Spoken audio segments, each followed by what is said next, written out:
하나님 감사합니다.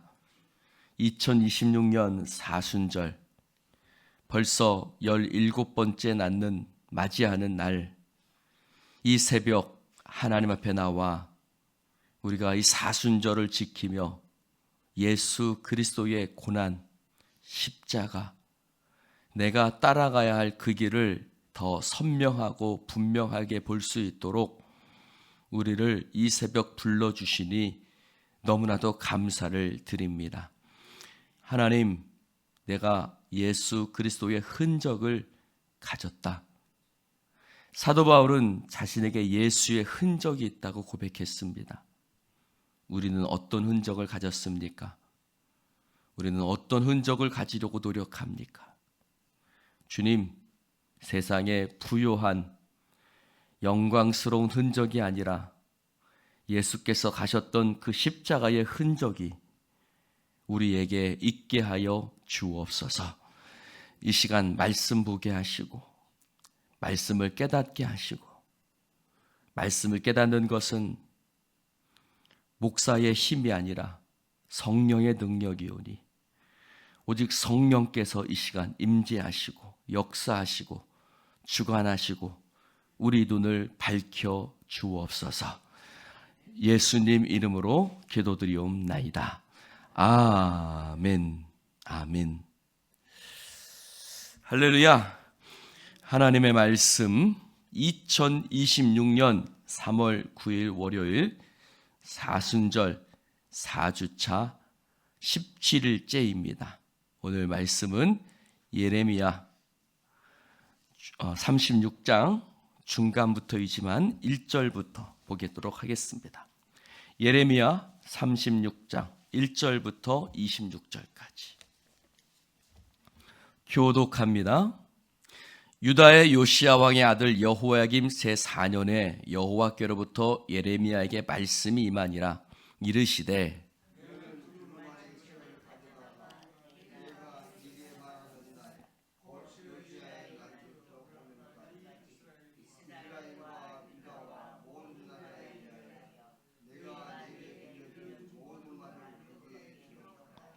유다 가문이 내가 그들에게 내리려 한 모든 재난을 듣고 각기 악한 길에서 돌이키리니 그리하면 내가 그 악과 죄를 용서하리라 하시니라.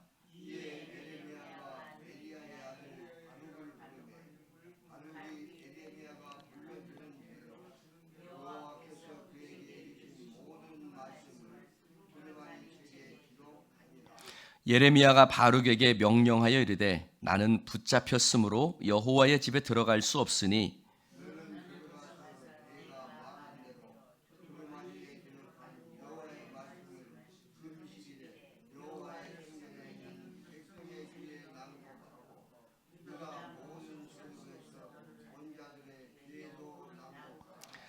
그들이 여호와 앞에 기도를 드리며 각기 악한 길을 떠나리라. 여호와께서 이 백성에 대하여 선포하신 노여움과 분이 크니라.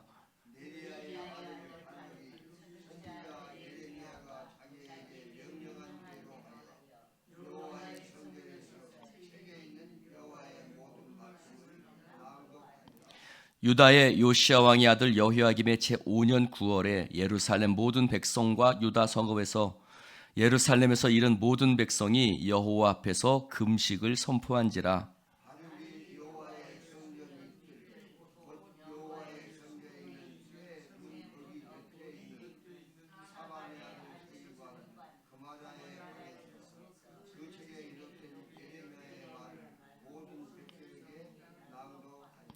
사반의 손자요 그므랴의 아들인 미가야가 그 책에 기록된 여호와의 말씀을 다 듣고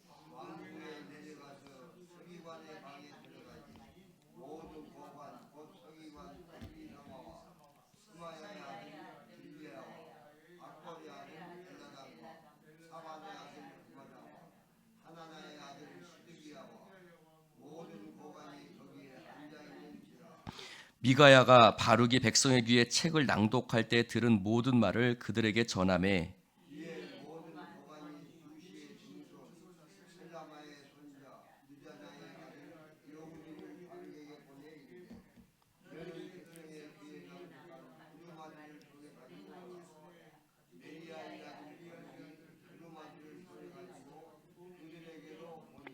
그들이 바룩에게 이르되 앉아서 이를 우리 귀에 낭독하라. 바룩이 그들의 귀에 낭독하매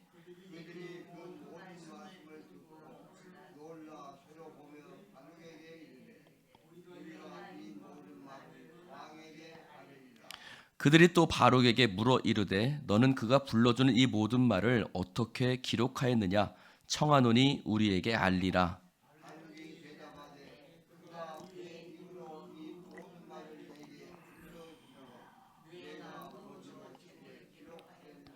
이에 고관들이 바룩에게 이르되 너는 가서 예레미야와 함께 숨고 너희가 있는 곳을 사람에게 알리지 말라 하니라.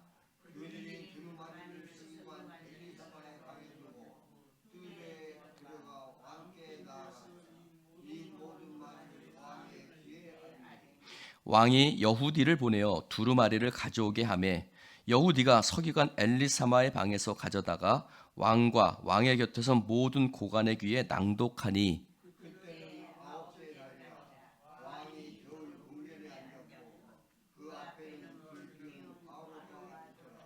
여후디가 서너 쪽을 낭독하면 왕이 칼로 그것을 연하여 베어 화로불에 던져서 두루마리를 모두 태웠더라.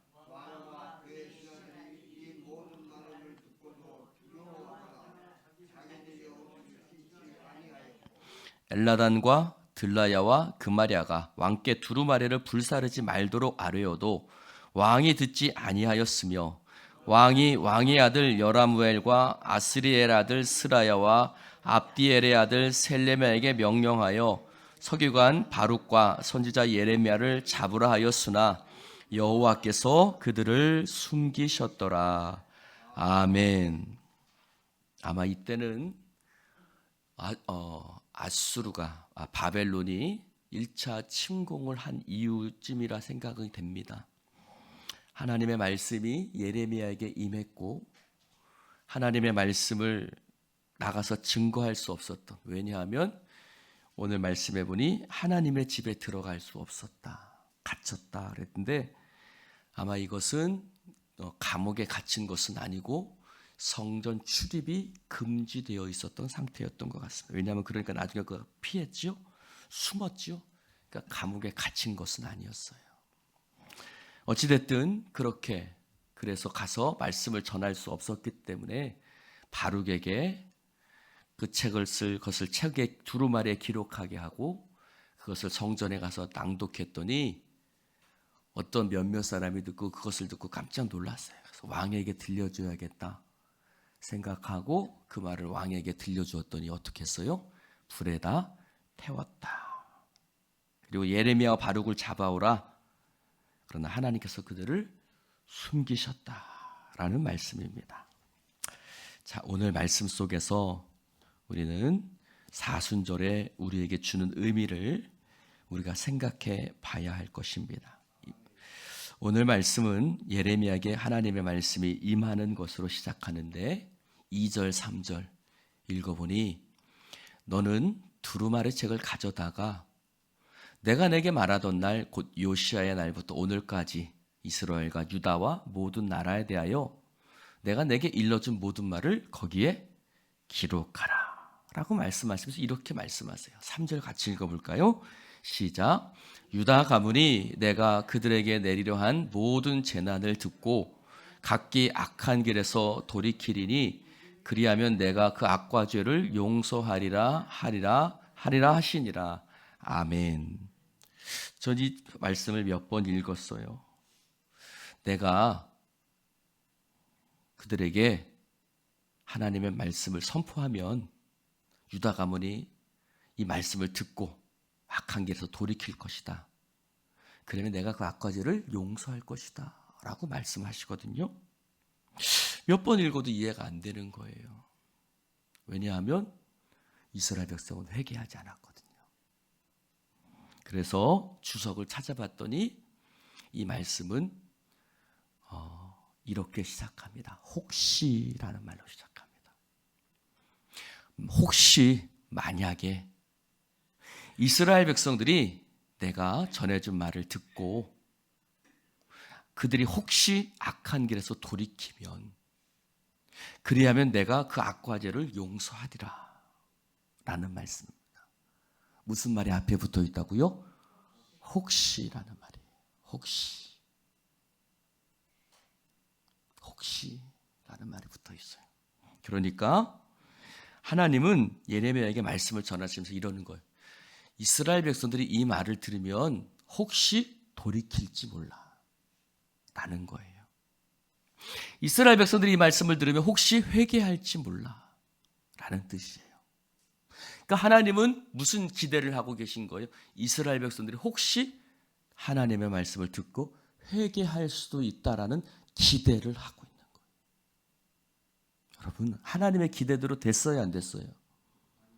안 됐죠. 오히려 말씀을 불에 태웠어요. 여러분, 이 말은 참 슬프게 들렸습니다. 왜냐하면 하나님의 소망은 이루어지지 않았기 때문입니다.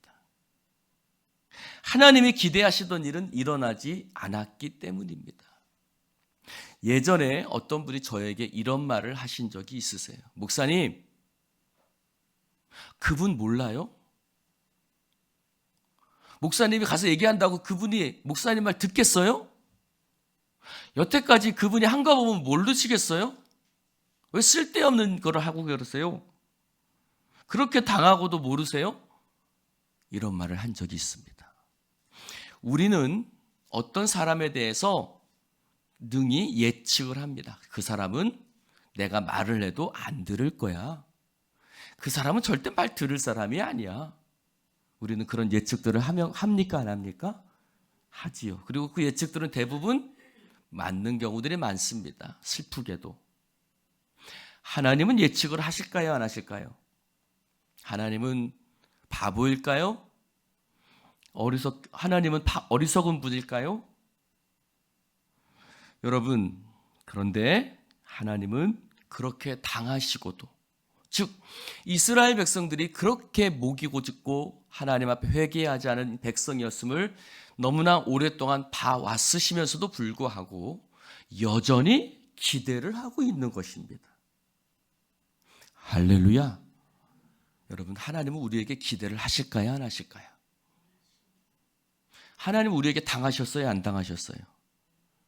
우리는 하나님 앞에 하나님 우리에게 수없이 당하셨습니다.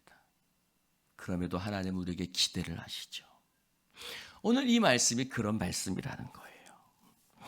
고린도전서 13장은 사랑을 이렇게 정의하고 있습니다. 사랑은 오래 참고, 사랑은 온유하며, 사랑은 시기하지 않고 자랑하지 않고 교만하지 않고, 사랑은 모든 것을 참으며 모든 것을 바라며 모든 것을 믿으며 모든 것을 바라며 모든 것을 견디느니라. 사랑은 오래 참는 거래요. 사랑은 참으며 견딘다는 거예요. 사랑은 모든 것을 믿는다는 거예요.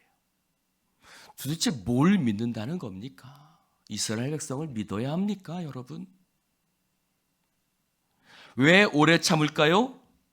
거기에는 바람과 기대와 소망이 있기 때문입니다.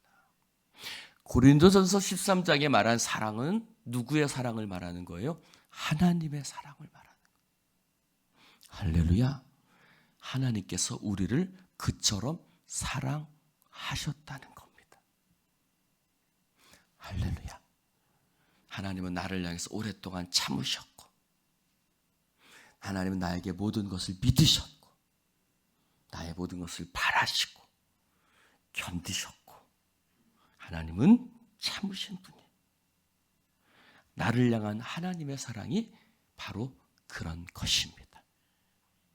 여러분, 오늘 하나님의 기대는 두 가지입니다. 3절 말씀에 두 가지가 나와 있어요.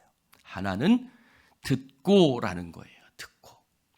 내가 그들에게 전해준 말씀을 그들이 듣고, 하나는 듣는 거예요. 저를 보세요. 하나님은요, 우리에게 기대가 있어요. 먼저는 하나님의 말씀을 듣는 것에 대한 기대. 할렐루야. 이 자리에도 오늘 안 나오신 분들이 많이 있는데, 이 방송을 들으시는 분들 꼭 이 사순절 기도에는 참여합시다. 방송이라도 들으면 감사합니다만 또 자리에 나와서 듣기를 바랍니다. 방송을 들으시는 분들 아멘. 네. 두 번째, 하나님의 말씀, 하나님은 우리가 하나님의 말씀을 듣기를 기대하세요. 그리고 두 번째, 돌이키리니, 즉 말씀에 반응하기를 기대하세요. 할렐루야. 하나님은 우리가 하나님의 말씀에 반응하기를 기대하세요. 첫 번째는 듣는 것이고, 듣고 우리의 삶이 반응하기를 기대하세요. 듣는 것에서 끝나면 안 돼요. 아따 아멘들 하시오.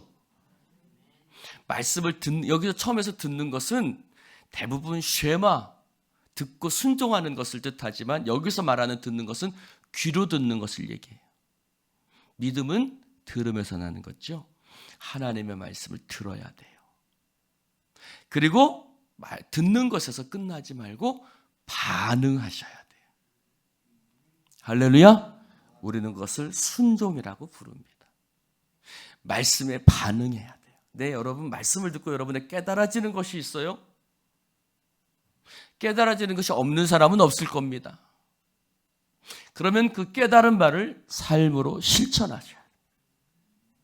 할렐루야.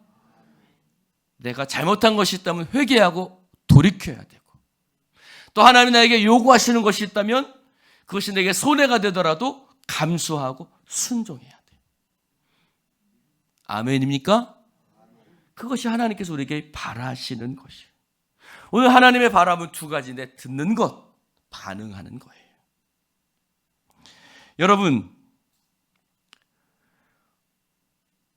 오늘 6절, 7절 말씀을 한번 보겠습니다. 여러분, 하나님이 이스라엘 백성들에 대한 기대가 있었다면 예레미야도 똑같습니다. 6절에 보니 너는 들어가서 바로에게 하는 말이에요. 내가 말한 대로 두루마리에 기록한 여호와의 말씀을 금식일에 여호와의 성전에 있는 백성의 귀에 낭독하고 유다 모든 성읍에서 온 자들의 귀에도 낭독하라. 7절 읽어볼까요? 시작. 그들이 여호와 앞에 기도를 드리며 각기 악한 길을 떠나리라. 여호와께서 이 백성에 대하여 선포하신 노여움과 분이 크니라. 이 말도 그냥 읽으면 잘 이해가 안 가요. 왜? 그들은 악한 길을 떠나지 않았기 때문이에요. 여기도 가정법 혹시라는 말입니다. 혹시 그들이 여호와 앞에 기도를 드리고 혹시 그들이 악한 길에서 떠나리라. 여러분, 예레미야도 당했던 사람이에요. 그는 지금 출입이 금지됐어요. 왜요? 하나님의 말씀을 선포한다는 이유로 성전 출입이 금지당했어요. 우리가 아는 것처럼 예레미야는 수없이 많은 시위대들에 갇히기도 하고, 그 갇힘의 당신이 단순히 감옥에 갇히는 것이 아니라 목만 남겨놓은 채 묻히기도 하는 참혹한 여러 가지 고난을 당했습니다. 그러나 그는 여전히 혹시 네가 가서 나는 못 가지만 네가 가서 하나님의 말씀을 전하면 그들이 기도드리며 그 말을 들을지도 몰라 라고, 그들이 악한 길에서 떠날지도 몰라. 예레미야도 역시 하나님처럼 바보스러운 거예요. 하나님처럼 여전히 기대를 하고 있는 거예요. 그들이 돌이킬 수도 있을 거야. 그들이 하나님 앞에 내 말을 또 들을지도 몰라. 할렐루야. 여러분, 아까 저에게 말한 어떤 사람이 예레미야를 만났다면 똑같이 얘기했을 거예요. 예레미야님, 그렇게 당하고도 이스라엘 백성을 모르세요? 왜 이렇게 순진하세요? 이렇게 얘기할 겁니다. 그렇겠죠? 주의 종은 하나님의 마음을 갖는 사람. 주의 종은 하나님의 마음을 갖고 끊임없이 기대하며 선포하는 자가 주의 종. 할렐루야. 여러분들이 안 들을 줄 알지만, 여러분들이 순종하지 않을 줄 알지만, 여러분들이 때로는 그 말씀에 반응하지 않을 줄 알지만 그럼에도 불구하고 혹시 들을지 몰라, 혹시 돌이킬지 몰라, 예레미야는 바룩에게 그렇게 말합니다. 그들이 하나님 앞에 기도를 드리며 악한 길에서 떠날지도 몰라. 왜 그랬을까요? 그가 그렇게 말하는 이유가 있어요. 여호와께서 이 백성에 대하여 선포하신 노여움과 분이 크기 때문이에요. 할렐루야. 예레미야는 알았어요. 하나님이 이스라엘 백성들에게 어떤 작정하신 걸 알았어요. 그게 뭐였어요? 하나님께서 이스라엘 백성을 멸망시키기로. 물론 완전한 멸망은 아니에요. 완전한 멸망은 아니고 하나님께서 그들을 바벨론의 포로로 끌려가게 하시고 이스라엘 나라를 멸망하게 하시고 또 그들이 하나님의 성전이 무너질 것이라는 것을 예레미야는 알고 있었어요. 하나님의 분노가 컸어요. 하나님의 진노하심이 컸어요. 그래서 예레미야는 그들을 바라보며 그들을 그대로 내버려둘 수 없었던 거예요. 예루살렘아, 예루살렘아, 암탉이 새끼를 모으려 함같이 내가 너희를 모으려 한 일이 몇 번이더냐. 예수님은 예루살렘을 바라보시면서 우셨어요. 왜 그랬을까요? 멸망당할 그들의 모습이 너무나 안타까웠기 때문에. 여러분, 우리도 세상을 향한 안타까움이 있어야 돼요. 할렐루야. 우리도 안타까움이 있어야 돼요. 예수님이 우신 것처럼 우리도 멸망하는 자들을 바라보며 우리에게도 눈물이 있어야죠. 예수님은 겟세마네 동산에서도 우셨어요. 땀방울이었고 핏방울이었어요. 그게 예수님의 눈물이에요. 멸망하는 자들을 구원하기 위해서 예수님은 간절히 기도하셨어요. 땀방울이 핏방울 될 때까지. 여러분, 하나님도 그렇게 수십 번, 수백 번, 수천 번, 수억 번 당하셨지만 끝내 멸망하는 자들을 그대로 두고 볼 수 없으셔서 당신의 아들을 우리 가운데 보내신 줄로 믿습니다. 그 나를 향한 하나님의 그 집념, 끈질김이 바로 오늘 우리가 보내고 있는 사순절이에요. 할렐루야. 오늘 말씀에 금식이라는 말이 나와요. 오늘 보니까 예레미야가 금식일에 가서 선포해라. 또 바룩도 금식일이다. 그럼 언제일까? 36장 1절에 보니까 여호야김 4년에, 또 9절에 보니까 여호야김 5년 9월에. 그러니까 1년의 시간이 흐르는 거예요. 예레미야가 말씀을 기록할 때와 선포할 때는 약 1년의 시간이 흐릅니다. 4년, 5년이니까. 그런데 금식이라는 말이 나와요. 근데 이 때가 언제냐? 9월쯤이다. 그리고서 추운 겨울이었다 라고 얘기를 해요. 그러니까 우리나라로 12월쯤 됩니다. 12월쯤에 무슨 금식일이 있을까? 없어요. 이스라엘 백성들이 지키는 금식일이 없어요. 그럼 무슨 금식일일까? 여러분, 이스라엘 백성은 국가나 어떤 큰 위기가 닥치면 성전에 모여서 하나님 앞에 금식하며 우리를 구원해달라고 하나님 앞에 기도했어요. 그러니 이 금식일은 어떤 특별히 정해진 금식일이 아니라 에스더가 나를 위해서 금식하라 라고 얘기했던 것처럼 하나님의 백성들이 함께 모여서 하나님, 이 나라를 바벨론의 손길에서 구원해 주십시오 라고 함께 모여서 기도했던 금식일이에요. 그럼 이 금식일을 누가 선포했을까요? 왕과 제사장이 선포. 아무나 할 수가 없는 거죠. 왕이나 제사장이 금식일을 선포하는 거예요. 그러면 이 금식일은 대체적으로 여호야김 왕이 선포했을 거라고 짐작이 돼요. 그런데 그는 금식을 선포하고 기도하는 자였지만 하나님의 말씀은 듣지 않았어요. 아이러니하지요? 하나님 앞에 금식하며 기도는 하지만 하나님의 말씀에 순종하지는 않아요.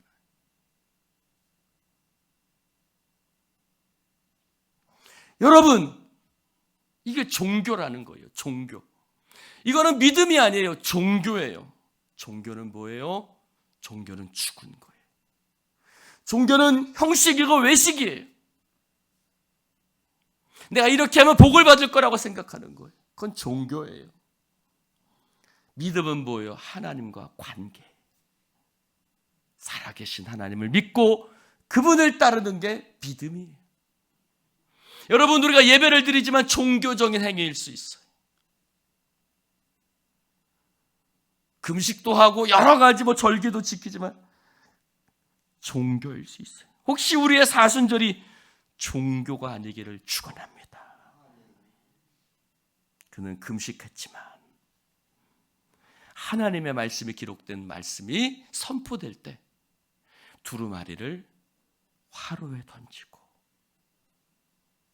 선호 쪽을 낭독하면 그것을 칼로 베어서 두루마리를, 오늘 말씀에는 잘 안 나와 있지만 끝까지 다 태웠다고 그랬어요.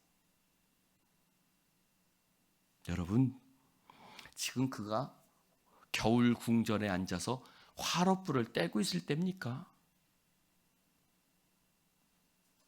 생각해보면 지금 겨울 궁전에 앉아서 화롯불 앞에 앉아가지고 겨울 궁전이란 말은 뭐예요? 추우니까 좀 따뜻한 곳으로 간 거예요.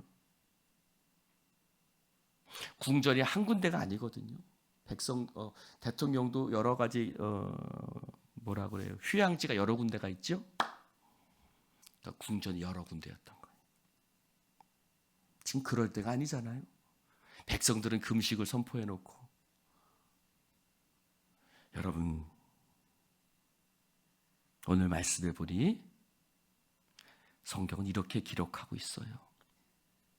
24절에 왕과 그의 신하들이 이 모든 말을 듣고도 두려워하거나 자기들의 옷을 찢지 않았다. 하나님의 말씀을 듣고도 두려워하거나 찢지 않았다. 여러분, 다시 2절 말씀으로 돌아가 봅시다. 하나님의 기대는 두 가지라고 그랬어요. 하나는 말씀을 듣는 것이고 또 하나는 뭐라고요? 말씀에 반응해서 돌이키는 거예요. 그의 아버지는 요시야죠. 성전에서 하나님의 율법책을 발견하고 그 율법책을 선포될 때 옷을 찢고 나라를 말씀 위에 세웠습니다. 사랑하는 성도 여러분, 하나님의 말씀을 듣고 옷을 찢어야 돼요. 성경은 말합니다. 너희 옷을 찢지 말고 마음을 찢어라. 여러분, 옷 찢지 마세요. 마음을 찢으세요. 할렐루야. 여러분, 절 보세요. 하나님의 말씀을 듣고 우리가 마음을 찢었던 사람이에요. 그 말씀 우리의 마음을 뜨겁게 했었어요. 하나님의 말씀 우리의 마음을 찢었던 시대가 부흥의 시대였어요. 할렐루야. 하나님의 말씀을 듣고 마음을 찢었어요. 그런데 지금은 찢지 않아요. 말씀이 더 이상 우리의 마음을 찢지 않습니다. 사랑하는 성도 여러분, 마무리합니다. 하나님께서는 오늘도 우리가 하나님의 말씀을 듣고 반응하기를 기대하십니다. 비록 그 기대가 대부분 실패하지만 하나님은 포기하지 않으시고 저와 같은 종들을 통해서, 수많은 주의 종들을 통해서 오늘도 그 일을 계속하고 계십니다. 오늘 제가 전하는 말씀도 몇 사람에게나 성공하고 그 말씀이 반응을 일으킬지 모르지만 말씀을 전하는 걸 포기할 수는 없는 겁니다. 여러분, 우리도 그 마음을 갖기를 바랍니다. 포기하지 맙시다.